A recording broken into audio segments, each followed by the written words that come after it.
really know what Maverick Vinales is going to turn up. You were wondering whether he was going to wilt. A couple of years ago when he left KTM halfway through a 2-year contract. They'll celebrate this like a victory as they now head into the last corner. Ma questa benedetta gamba che viene tirata fuori dai nostri amici sui passi di montagna in MotoGP, da molti amatori in giro per le piste d'Italia, serve a qualcosa oppure è tutta scena?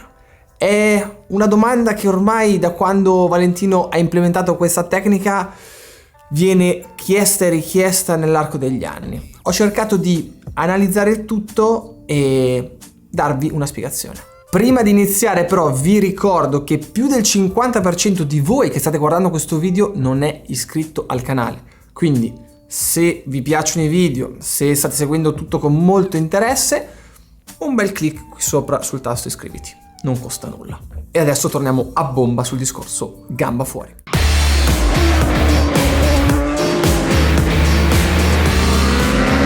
Dal mio punto di vista possiamo dire che serve, ma solo in particolari casi, e soprattutto ci sono dei pro e dei contro. Iniziamo ad analizzare i vantaggi di questa tecnica. Punto numero 1. Funziona come un aerofreno, tirando fuori il più possibile la gamba, ovviamente si ha più resistenza aerodinamica e ci si riesce a fermare prima. In campo automobilistico, se vogliamo equipararlo, è come il sistema ala di Lamborghini o anche di altre supercar, dove in staccata c'è un movimento dell'ala posteriore appunto per cercare di fare più resistenza aerodinamica. Punto numero 2. Togliendo il piede dalla pedana interna alla curva, ovviamente in staccata, si porterà la moto a intraversarsi, quindi parecchi vantaggi. Si va a scaricare l'anteriore, come vedevamo fare spesso a Marquez nei tempi d'oro, quindi moto di taglio, freno fin dentro la curva, proprio per evitare anche il discorso della chiusura di sterzo. Invece, essendo molto puliti e frenando con la moto da dritta, è molto più complicato portare il freno fin dentro la curva. Bisogna essere un pochino più dolci, mollare i freni prima e poi inserire. Va da sé che nel momento in cui si toglie il piede dalla pedana interna, si dà molto più peso su quella esterna.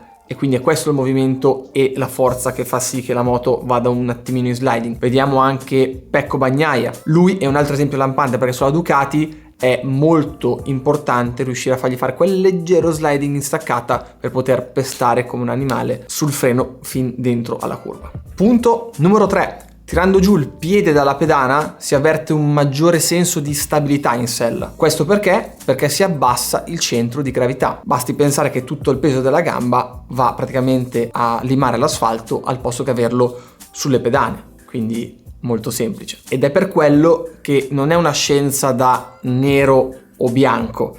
Bagnaia, ad esempio, come si vede nell'ultimo giro di Misano, in alcune staccate dove vuole cercare la stabilità, vuole sentire molto bene l'anteriore, gli serve un attimino di sliding del posteriore, tira giù la gamba. In altre, dove vuole cercare di portare il peso indietro, e ne parleremo dopo, cercando di far funzionare meglio il freno motore, sta semplicemente con i piedi sulle pedane, portando il peso sul posteriore. Punto numero 4. Occupi molto più spazio in staccata. Sembra una cavolata, ma essendo le moto con 2 ruote molto strette e non un'auto con 4 ruote, più spazio si occupa in staccata, più è difficile per l'inseguitore inserirsi e effettuare il sorpasso. Io con qualche pilota dietro starei ben attento, perché se ne sbattono e la gamba se la portano via, però comunque visivamente dà parecchio fastidio, ve lo posso assicurare. Petrucci e Martin sono impressionanti in questo, non è che lasciano la gamba a penzoloni, proprio la sparano fuori così praticamente, e insomma da vedere è impressionante. Quindi alla fine della fiera vi starete chiedendo: ma perché proprio tu che stai dicendo queste cose e altri piloti della Superbike non usate questa tecnica? Perché sulle Superbike, che sono moto meno estreme della MotoGP, è una tecnica meno redditizia.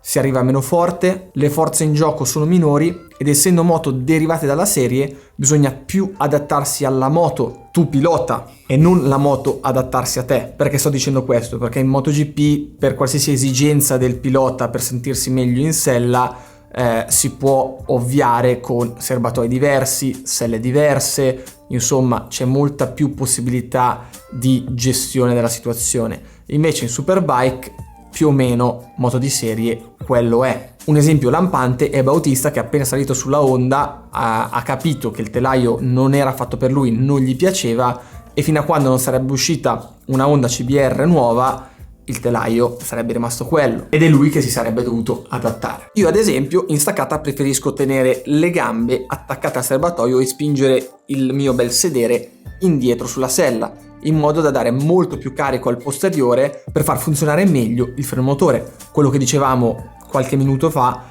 con il discorso bagnaia, anche perché io quando mi tiro fuori dalla moto sono 1,82 e ovviamente ho meno bisogno del discorso della gamba per fare più effetto frenante rispetto a un fantino che può essere alto 1,60. Difatti uno dei miei punti forti è la frenata, perché secondo me riesco a gestire molto bene il discorso del freno motore, riesco a dare molto peso alla ruota posteriore, quindi la mia stazza, il freno motore che funziona bene, il peso che ha la ruota posteriore, riesco a fermarmi molto efficacemente. Piccolo appunto, come da pilota a pilota, anche da moto a moto il discorso cambia. Toprak Razgatlioglu frena da paura, ormai l'abbiamo visto con tutti i suoi numeri funambolici in Superbike, semplicemente con la ruota anteriore. La posteriore ce l'ha sempre alzata, quindi insomma quella è la sua tecnica. Invece sulla Ducati il freno posteriore è fondamentale per andare forte, quindi Rinaldi, Redding sono molto più composti sulla moto e vanno a cercare quella mini derapata che vi ho spiegato prima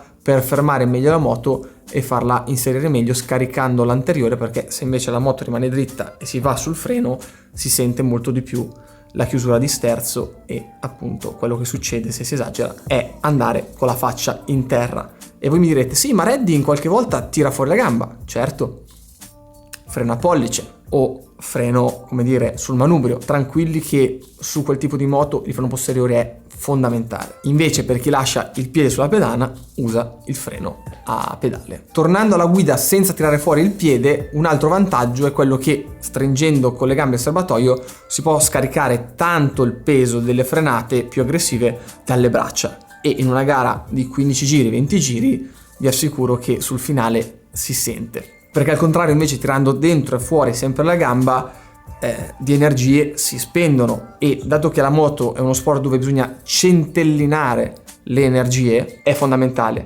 bisogna farlo se porta un reale certo vantaggio a quel dato pilota su quella data moto. Concludendo, a zio Peppino serve tirar fuori la gamba sul passo della Futa con la moto degli anni 90?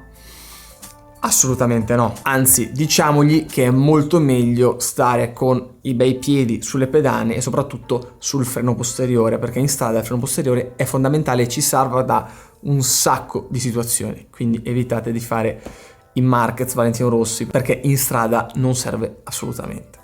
Invece ai piloti professionisti serve tirar fuori questa benedetta gamba? Dipende dal tipo di moto che si utilizza e, ancora più importante, dalle proprie abitudini. Se alla moto che si sta utilizzando serve tirar fuori la gamba e il pilota che c'è sopra si sente a suo agio nel tirarla fuori e gli dà quel feeling, quella sensazione di sicurezza in più, è giusto che lo faccia, perché gli ultimi decimi si tolgono esattamente con la sensibilità e il feeling che ti trasmette la moto. Quindi non è che sia tutto una scienza esatta, ma il pilota professionista sa cosa è meglio per lui e sa cosa è giusto fare per andare sempre quel decimo più forte. Qualche volta non ci si riesce, però insomma lì i problemi sono altri e sono qua dentro. Di sicuro non il fatto se uno tira fuori o meno la gamba. Bene, spero che questo video tecnico vi sia piaciuto e adesso preparatevi perché ho un sacco di info proprio mega bomba. La prima: il 20-21 novembre sarò giù al Trofeo Inverno a Binetto e, cosa ancora più importante, il pubblico sarà ammesso e per qualche fortunato ci sarà la possibilità di venire ai box a vivere proprio la gara a pieno. Tra poco vi darò più info, Instagram e via dicendo, quindi mi raccomando iscrivetevi anche lì. Sarò presente anche a ECMA la domenica, sarò tutto il giorno lì e potremo incontrarci allo stand Malossi. Anche in questo caso per orari, via dicendo, info eccetera eccetera, tenete d'occhio il mio canale Telegram dove vi avviso sempre di tutto in maniera precisa e rapida, e Instagram ovviamente con un pochino di ritardo causa i montaggi, ve lo dirò anche qui. Tutti i link di quello che vi ho detto li trovate qui sotto, quindi come al solito ragazzi, gas e ci vediamo al prossimo video.